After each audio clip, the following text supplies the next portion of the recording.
Hello guys, എല്ലാവരും സുഖമായിട്ടിരിക്കുന്നു വിചാരിക്കുന്നു. നമുക്കൊന്ന് അമ്പലം വരെ പോയിട്ട് വന്നാലോ?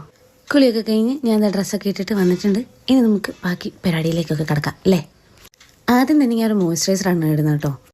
പിന്നെ അമ്പലത്തിൽ പോകാനായിട്ട് മോയ്സ്ചറൈസറിൻ്റെ ആവശ്യമില്ലെന്ന് എനിക്കറിയാം, എന്നാലും ഇന്ന് ലേശം പൊട്ടിയാവും. അത് കഴിഞ്ഞ് ഞാൻ ഒരു ഫൗണ്ടേഷൻ ഇട്ടിട്ടുണ്ടായിരുന്നു കേട്ടോ. ഈ ഫൗണ്ടേഷൻ ഒന്നും അമ്പലത്തിൽ പോകാൻ വേണ്ടി ഇടുന്നില്ല കേട്ടോ. ഈ ബാക്ക് ക്യാമിൽ കണ്ടിരുന്ന ഒരു ചടങ്ങ് പിടിച്ച പരിപാടിയാണ് ഗൈസ്. എന്തായാലും അമ്പലത്തിൽ പോകാനായിട്ട് ഞാൻ റെഡിയായി. ഇതാണ് കേട്ടോ എൻ്റെ ഫൈനൽ ലുക്ക്. കൊള്ളാല്ലേ? ഇന്നൊരു ചന്തമൊക്കെ ഉണ്ട്. സിമ്പിളായിട്ടുള്ള ഹെയർ സ്റ്റൈൽ മതി. പറയുന്നിട്ട് തോന്നും എനിക്ക് ഒരുപാട് ഹെയർ സ്റ്റൈൽ അറിയാമെന്ന്. ആകെ ഇതും പോണിറ്റീലും മാത്രമേ എനിക്കറിയാൻ പാടുള്ളൂ. എല്ലാം ഒരുങ്ങി ഇറങ്ങിയപ്പോൾ മഴ എന്നെ ചതിച്ചു. എന്തായാലും അമ്പലത്തിൽ പോയാൽ പറ്റും. എങ്കിൽ പിന്നെ ഇറങ്ങിയേക്കാന്ന് വിചാരിച്ചാൽ ഒറ്റ പേരിൽ വണ്ടി എടുത്തിറങ്ങി ഇറങ്ങി. എന്തായാലും അമ്പലത്തിൽ നമ്മളെത്തിട്ടോ. അമ്പലത്തിലെത്തി സമാധാനമായിട്ട് നമുക്ക് തൊഴാനും പറ്റി. അങ്ങനെ നമ്മൾ വീട്ടിലെത്തി. അങ്ങനെ വീട്ടിൽ വന്ന് അമ്മ ഗേറ്റൊക്കെ തുറന്ന് നല്ല ഫുഡും കഴിച്ച് നമ്മൾ അടുത്ത യാത്രയ്ക്ക് പോവുകയാണ് ഗൈസ്. ആ യാത്രയുടെ ഒരു ഫുൾ വ്ളോഗ് പുറകെ വരുന്നതായിരിക്കും.